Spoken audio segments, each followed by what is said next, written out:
주를 위한 포기와 축복이라는 제목으로 은혜의 말씀 나누도록 하겠습니다.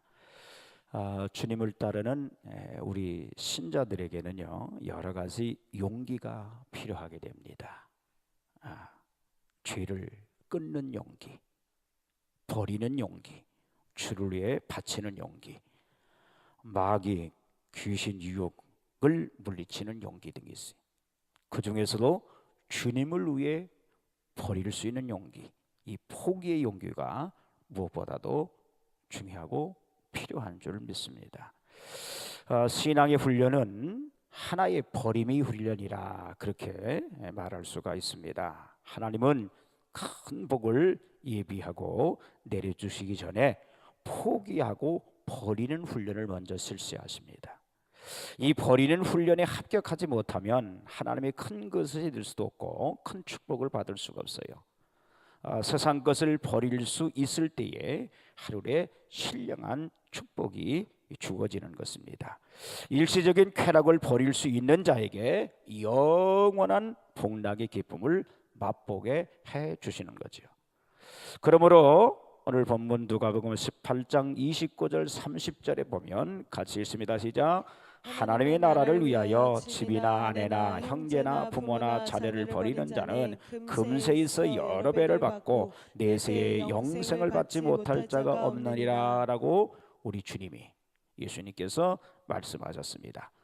어떤 그릇에 좋은 것을 담기 원한다면 먼저 담겨진 것을 쏟아버리고 비워야 되는 것처럼 우리들이 하늘의 신령한 은혜와 축복을 받으려면 세상적인 것, 내 마음을 차지하고 있는 것을 비워버려야 한다는 거예요. 세상적인 것, 이 물질적인 것에 마음을 빼앗기고 너무 그것에 집착하게 되면 그 사람은 정신적으로 영적으로 약해지고 비겁해지고 근심 걱정이 많아져서 큰 일을 할 수 없게 된다는 거예요. 이 바둑을 두면 시간이 많이 소요되지만 바둑 두는 사람은 정신적으로 수양이 많이 된다고 그래요. 그래서 어렸을 때 이 바둑을 또 가르치더라고요. 이 바둑을 두다가 이것은 죽었구나 하고 생각이 들면 살아보려고 고집부리지 않고 포기하고 마음을 돌이켜 다른 곳에 두는 것이라고요. 그렇게 두다가도 보면 먼저 죽었다고 생각했던 것이 다시 살아날 수 있다는 거예요. 또 이쪽을 두었다가 죽을 것 같으면 용감하게 빨리 포기하고 또 다른 데를 두어야 바둑을 잘 두는 것이라고요.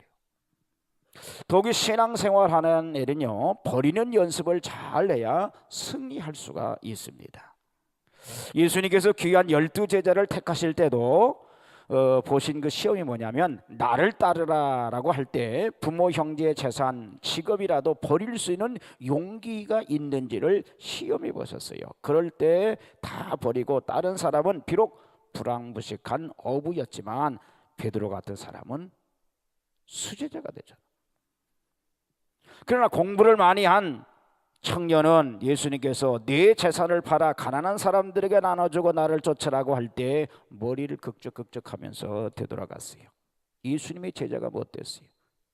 아마 그때 그가 일시적인 세상 재물을 버릴 수 있는 용기만 가졌더라면 성경의 어느 책 한 페이지를 차지하고 하늘나라의 12보좌의 하나를 차지했을런지도 몰라요. 누가복음 14장 26절 본문 26절 읽습니다. 시작. 무릇 내게 오는 자가 자기 부모와 처자와 형제와 자매와 및 자기 목숨까지 미워하지 아니하면 능히 나의 제자가 못되리라 그랬고 33절 그랬죠. 시작. 이와 같이 너희 중에 누구든지 자기의 모든 소유를 버리지 아니하면 능히 내 제자가 되지 못하리라 그랬어요. 건성건성 보고 건성건성 들어보면 안 돼요. 주님을 따르는 것이 복이요? 왜 아멘이 신통치 않아요? 복입니다. 주님이 보장해 주시거든요. 근데 주님을 따르려면 버려야 된대요. 부인해야 된대요. 아멘이 자꾸 줄어들어. 하나님의 큰 일을 해야 될 제자에게 요구하시고 신신당부하는 것은 버리라는 거예요. 버리라는 거예요. 누가복음 12장에 보면 한 사람이 재산 상속 문제로 형제간에 다투다가 예수님께 찾아와서 공평하게 자기 형제와 나누어 가지도록 해달라고 요청을 하지요. 그때 예수님께서는 형은 얼마 가지고 동생은 얼마 가지고 일러주지 않으시고요, 도리어 책망하시면서 뭐라고 했어요? 이 사람아, 누가 나를 너희 재판장이나 물건 나누는 자로 세웠느냐? 그러시면서 이어서 삼가 모든 탐심을 물리치라. 사람의 생명이 그 소유에 넉넉한 데 있지 아니하니라. 그렇게 말씀했습니다. 진정한 승리와 진정한 문제 해결책과 참 행복의 비결은 악의 다툼을 해서 재산 얼마를 더 얻는 데 있는 것이 아니라 그 마음속에 탐심을 버리는 데 있다는 말씀입니다. 인간의 참 승리와 행복과 만족은 물질을 얼마나 소유했는가에 있지 않다는 말씀입니다. 진정한 성공과 승리는 버리는 데 있어요. 이 나라가 왜 시끄럽습니까?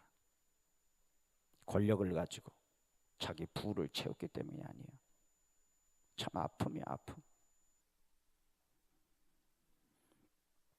아브라함이 모든 제 사람이 흠모하는 믿음의 조상이 된 것은 그저 쉽게 하루아침에 된 게 아니에요. 정든 고향의 친척집 아비집을 버리고 떠나는 훈련을 거쳐서 인정, 육정, 애정이 얽힌 하갈과 이스마엘을 버리는데 용감했고, 가장 귀중하고 가장 사랑하는 아들 유일무이한 예아들 이삭도 용감히 포기하는 용기를 시험받은 다음에야 비로소 믿음의 조상이 되고 영과 육이 아울러 복을 받게 되는 거예요.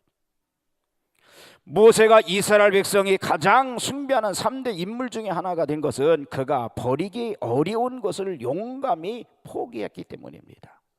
바로 왕의 공주의 아들 됨도 용감히 포기하고 이스라엘 백성과 함께 종로로 타기를 선택했고, 그 많은 부귀영화를 분토같이 버렸으며 잘하면 애굽의 황제가 될 수 있는 길이 있는데도 불구하고 용감하게 버렸기 때문에 현세와 내세의 영원한 빛나는 존재가 된 거죠.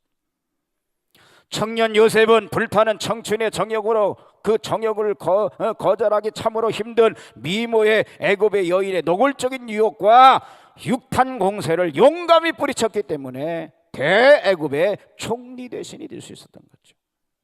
그 대애굽 여인 주인집 마나님께 잘만 보였으면요, 틀림없이 종살이도 면하고 큰 벼슬도 할 수 있었으나 그런 얄팍한 수단 방법 용감하게 버렸기 때문에 하나님께서 영원한 벼슬과 영광스러운 인물로 존귀케 해주신 거죠. 사도 바울은 빌립보서 3장 7절에 같이 있습니다. 시작. 무엇이든지 내게 유익하던 것을 내가 그리스도를 위하여 다 해로 여길 뿐더러 또한 모든 것을 해로 여기면 내 주 그리스도 예수를 아는 지식이 가장 고상합니다. 뭘 알아? 가치를 알았다. 그 가치를 아니까 다른 건 다 버려버렸다는 거예요. 사도 바울은 그리스도를 위하여 모든 것을 해로 생각했다고 했고, 모든 것을 버려 생명까지도 버려. 기독교 역사상 위대한 족적을 남겼잖아. 또 사도 요한은 요한일서 2장 15절에 17절에 같이 읽습니다. 시작. 이 세상이나 세상에 있는 것들을 사랑치 말라. 누구든지 세상을 사랑하면 아버지의 사랑이 그 속에 있지 아니하니 이는 세상에 있는 모든 것이 육신의 정욕과 안목의 정욕과 이생의 자랑이니 다 아버지께로 쫓아온 것이 아니요 세상으로 쫓아온 것이라. 이 세상의 정욕도 지나가되 오직 하나님의 뜻을 행하는 이는 영원히 거하느니라. 할렐루야. 세상적인 것을 사랑하는 마음이 꽉 차 있으면요, 하나님의 사랑이, 하나님의 은혜가 그 속에 들어갈 수 없는 거예요. 예수님은 하나님과 동등하신 분이었으나 동등한 위치를 버리시고 하늘나라 영광을 보좌를 버리시고 이 땅에 조개 형체를 입고 내려오셔서 말구에 나시고 세상 사람들을 섬기면서 거룩한 당신의 손으로 더러운 제자들의 발을 씻겨주셨어요. 그리고 십자가에서 우리를 위해서 생명까지 버리셨어요. 우리도 주님을 위해서 귀한 것이라도 버리고 포기할 수 있는 용기를 달라고 기도해야 될 줄 믿습니다. 자유가 있어도 스스로 사랑의 종이 됩시다. 권세가 있어도 권세를 포기하고 낮아집시다. 물질도 주를 위해 포기하는 자가 됩시다. 그럴 때 그는 위대한 인물이 될 수 있는 거죠. 사도 바울은 권세가 있어도 다 쓰지 말고 없는 자같이 하라고 했어요. 자유가 있어도 그 자유를 육체의 기회로 삼지 말고 사랑으로 서로 종노하라고 그랬어요. 아내가 있어도 없는 것 같이, 기쁜 일이 있어도 없는 자같이, 세상 물건을 쓰는 자들은 다 쓰지 못하는 자같이 하라 그랬어요. 이 세상 행적은 잠깐 사이에 다 지나가고 만다는 거죠. 교회도 평화롭게 부흥되고 발전하려면 각자가 모든 소욕을 버릴 수 있어야 돼요. 무력도 탐심도 명예도 권세도 권세욕도 다 버리고 종의 자세로 섬겨야 돼. 담임 목사는 담임 목사대로 내가 제일이니 나를 섬기라 한다든지, 전도사들은 나도 주의 종인인데 나를 이렇게 무시하는가 하고 불만을 뿜는다든지, 장로님들은 모두가 목사도 전도사도 마음대로 할 수 있다, 나만 무시해봐라, 그냥 놔두나 뭐 한다면 그런 사람을 존경받고 파해받기는 이미 걸른 거 아니에요? 그런 교육자와 직원들이 모인 곳에는 분쟁과 투기만 있을 뿐이고 그런 교회는 부흥되겠어요? 축복을 받을 수 없죠. 여러분, 우리가 잘났으면 얼마나 잘났고 바쳤으면 얼마나 바쳤고 의로우면 얼마나 의롭겠습니까? 우리가 세상에 하잘것없는 권세나 명예를 가졌다면 얼마나 가졌겠습니까? 무력도 탐심도 권세 다 포기할 수 있을 때 그런 교회가 부흥될 수 있고, 그런 사람이 진정으로 부유한 자가 되고 참으로 높아지고 존귀한 자, 존경받는 자가 되는 줄 믿습니다. 자, 그렇다면 주를 위해 포기하는 자에게 오는 여러 가지 축복이 있는데 그 축복을 살펴보겠습니다. 주를 위해 포기하는 자는요, 여러 가지 축복을 받게 되어 있어요. 첫째, 영적으로 성장을 해요. 성도들은 날마다 영적으로 성장해야 하는데, 영적 성장이란 하나님의 성품이 우리 안에 증가되는 거예요. 다시 말하면 예수 믿을 때 하나님의 성품이 우리 안에 100이 있었다면 그 위에 그 영적 생명이 자라서 200, 300, 400, 500 하나님의 성품이 더해가야 되는 거예요. 하나님은 인간을 지으실 때 인간의 심령에 하나님을 모시고 하나님과 함께 살도록 지었는데, 아담 하와가 범죄한 후 모든 인간은 하나님 대신에 세상 것을 마음에 가득 채우고 살게 되었어요. 즉 하나님의 자리를 물질이나 세상 일이나 사람이 온통 차지하게 된 거예요. 우리 마음을 세상 것에 차지하게 될 때 하나님이 거하실 수 있겠어요? 없죠. 자, 요한일서 2장 15절 16절 다시 한번 읽습니다. 시작. 이 세상이나 세상에 있는 것들을 사랑치 말라. 누구든지 세상을 사랑하면 아버지의 사랑이 그 속에 있지 아니하니, 이는 세상에 있는 모든 것이 육신의 정욕과 안목의 정욕과 이생의 자랑이나 다 아버지께 쫓아온 것이 아니요 세상을 쫓아온 것이냐. 세상에 서서 쫓아오는 것은요 욕심인데, 이걸 가지고 있으면 하나님의 복이 올 수가 없어요. 영적 성장이란 적극적으로는요 하나님의 성품이 우리 속에 점점 채워지는 것이라면, 소극적으로는 하나님 이외에 다른 것이 우리에게서 떨어져 나가는 것이, 우리 자신이 이 세상 것에 집착하지 않고 말마다 비워질 때 하나님의 성품으로 충만해지는 거예요. 예를 들면 어떤 사람은 말 많고 수다스러운 것이 마음을 온통 차지해서 영적 성자를 가로막고 있으며, 어떤 이는요 이 급한 성질이나 혈기가, 어떤 이는 쾌락이, 어떤 이는 허영심이, 어떤 이는 교만과 자존심이 마음을 차지하고 있어요. 이런 사람은요 자기를 가장 많이 점령하고 있는 그 성품을 제하여 버릴 때 영적 성장을 가져올 수 있는 거예요. 단순히 설교를 많이 듣고 기도를 많이 한다고 영적 성장이 오는 게 아니에요. 먼저 비울 것을 비우고 버릴 것을 버려야 하나님의 성품으로 채워지는 거예요. 여러분의 영적 성장을 가로막는 치명적인 요소가 무엇입니까? 그것에 대해서 죽고 우리 속에서 그걸 비워버려야 돼요. 자, 그렇다면 어떻게 비울 수 있을까? 하나님의 사랑이 우리를 강권하여 성령의 빛이 우리 심령에 비춰질 때 자신을 바라보며 버릴 수 있게 되는 거예요. 그래서 누가복음 14장 26절 27절 다시 한번 읽습니다. 시작. 무릇 내게 오는 자가 자기 부모와 처자와 형제와 자매와 및 자기 목숨까지 미워하지 아니하면 능히 나의 제자가 되지 못하고, 누구든지 자기 십자가를 지고 나를 쫓지 않는 자도 능히 나의 제자가 되지 못하리라. 네. 또 33절에 시작. 이와 같이 너희 중에 누구든지 자기 모든 소유를 버리지 않으면 능히 내 제자가 되지 못하리라. 아멘. 육신에 속한 것, 세상적인 속한 것 철저히 비워버릴 때, 그 비워버린 만큼 영적으로 우리는 성장하는 거예요. 왜 성장하지 않을까? 안 비워서 그래. 주일날 예배드리는 예배위원들 새벽기도 합시다. 순종하면 본인이 복이에요. 안 순종하면 전진이 안 생겨요. 영적 성장이 있을 수 없어. 그래서 제사보다 예배보다 순종이 말을 못하지요. 제사보다 순종하셔야 돼요. 순종해야 돼. 왜? 내가 영적으로 건강해져야 되니까. 비울 때 성장하게 되는 줄 믿으시기 바랍니다. 두 번째로 영적 능력이 증가됩니다. 기도를 열심히 하면 능력을 받지만 그러나 더 깊은 영원한 영적 능력은 하나님을 사랑하여 주를 위해 많은 것을 포기하고 버릴 때 받게 되는 거예요. 히브리서 12장 26절에 보면 모세는 자 읽습니다. 시작. 그리스도로 하여 받은 능력을 애굽의 모든 부하보다 더 큰 재물로 여겼으니 이는 상주심을 바라nos습니다. 아멘. 예. 능력이 그냥 오는 게 아니라니까. 예? 그냥 쓰여지는 게 아니라니까. 버려야 돼요. 여러분 삼손의 큰 힘은요, 사사 삼손의 큰 힘은요 머리털이 있었는데 이 머리털을 하나님께 구별해 바쳤다는 뜻이에요. 여러분 구별된 자를 뭐라 그러죠? 나신이라고 하잖아. 이 나신으로 구별되어진 받쳐진 그 머리털이 깎이울 때 능력이 없어지고 눈이 뽑히니까. 눈이 뽑혀버리죠. 이것은요 무슨 말인가 하면 주님 후에 헌신하고 바치는 것이 없어지면 영적인 능력은 없어진다는 거, 없다는 거예요. 있을 수가 없다는 거죠.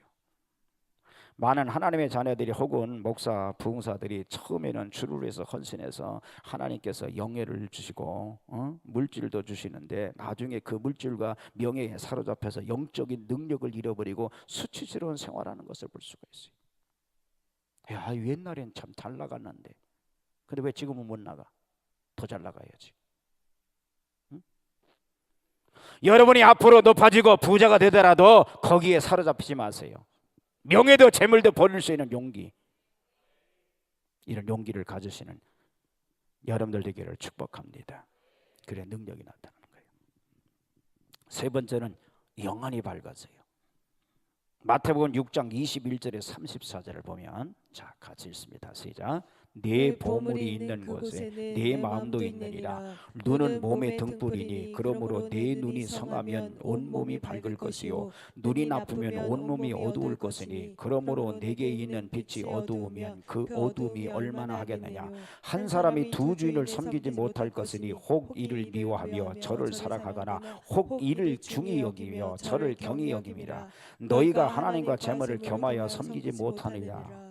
여러분 왜 물질과 보물에 대해서 말씀하시면서 눈을 말씀하셨을까? 눈. 무력과 세상 보물에 가득 차 있는 사람은요 영적인 눈이 어두워진다는 거예요. 눈에 보이는 현실, 이 물질 세계만 바라보게 되면 영적인 눈이 자꾸 어두워진다는 거예요. 그래서 범죄의 깔랑 빼버리라는 거예요. 응? 실제로 눈 빼라는 얘기 아니라. 노켄티우스 4세가 금그릇과 은그릇을 만지작거리면서 베드로는 안진뱅이를 고칠 때 은과 금은 내게 없거니와 내게 있는 곳으로 내게 주노니 곧 나사렛 예수 그리스도의 이름으로 걸으라는 말씀을 생각하면서 내게 은과 금은 없거니와 하는 시대는 지나갔다고 토마스 아퀴나스에게 얘기를 했어요.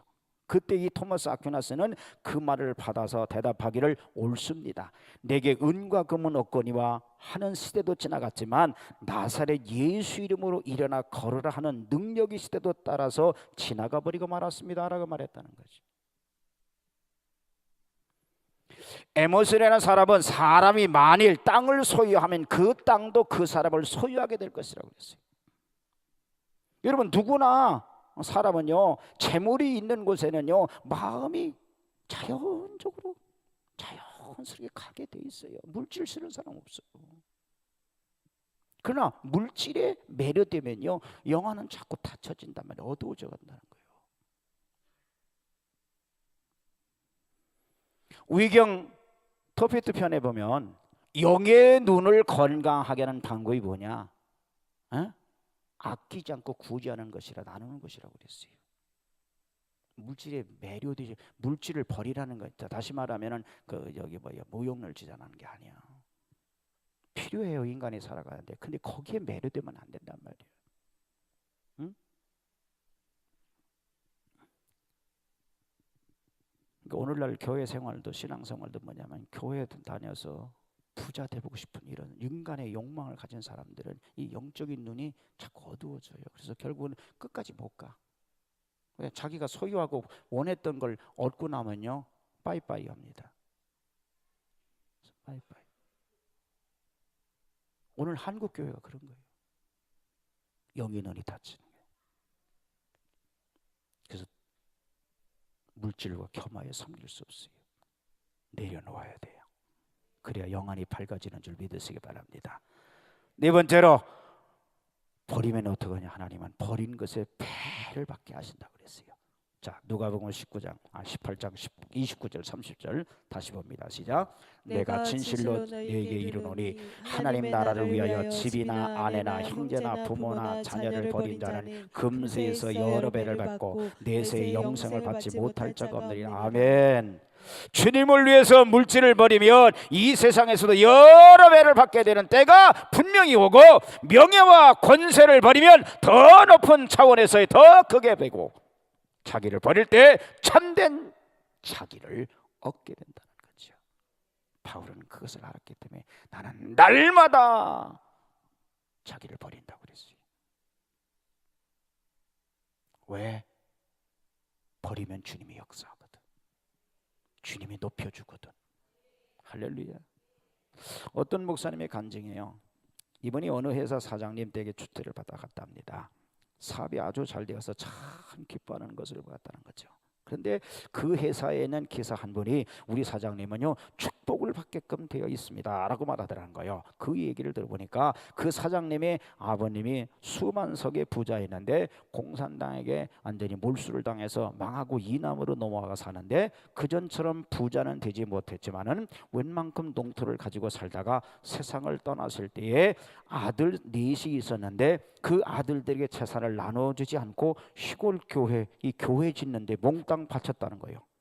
아들들에게 나눠주지 않고 교회에 다 바치니까 그 아들들은 돈이 없어서 고학을 해서 고등학교를 나오고 대학교를 나왔다는 거예요. 그때 당시에는 그 자식들에게 오히려 고생을 시키는 것이었지만은 오늘 그 자식들에 와서 수억 대의 부자가 되고 목사가 되고 장로가 되는 귀한 축복을 받았다는 거예요. 당시에는 주를 위해서 포기한 것이 어리석은 것 같아 보였지만은 그 자손들에 가서 크게 축복으로 갚아주셨다는 사실을 보게 됐다는 거죠. 세상적 생명을 버릴 때 영원한 생명을 얻게 되는 거죠. 칭찬, 명예, 권세에 대한 욕망을 죽여버릴 때 참 만족의 기쁨을 얻게 되는 거죠. 사랑하는 여러분, 사랑하는 간석의 성도 여러분, 하나님 말씀대로 사는 삶은요 쉬운 듯하지만요 나를 내려놓고 주를 위해서 포기하는 결단이 무엇보다도 필요합니다. 이러한 결단과 순종이 있을 때 비로소 하나님이 주시는 은혜와 축복을 받게 되는 거예요.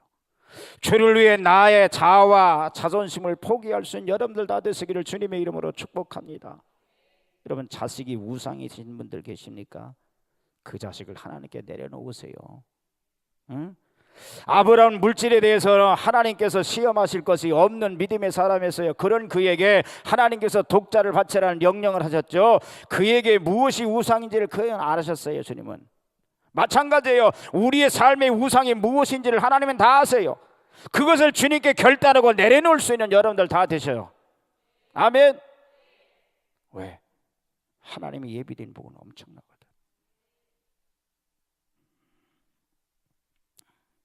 찬송가 185장 렐루야라는 이 찬송시는 영국의 여류 작가, 찬송가 작사인 프랜스 리들리 허버가라는 지은 찬송입니다. 이 허버갈 여사는 7살 때 시를 쓰고 독학으로 히브리어, 헬라어, 라틴어를 통달하면서 많은 시 작품을 남긴 훌륭한 작가입니다.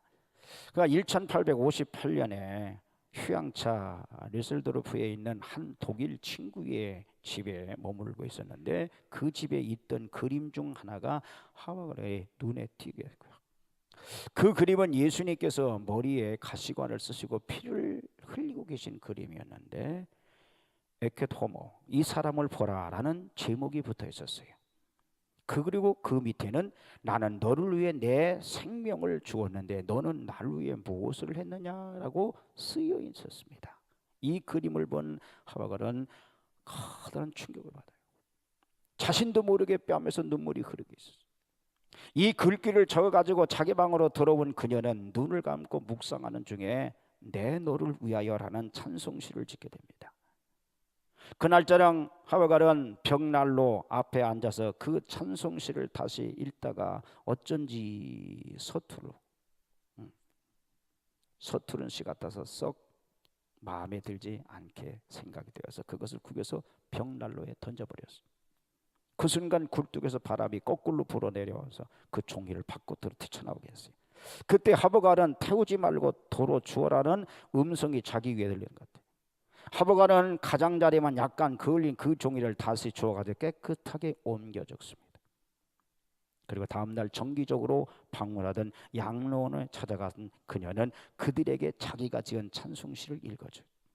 그러자 그들은 커다란 감동을 받고 울면서 감격을 해요. 그들의 모습을 보고 있던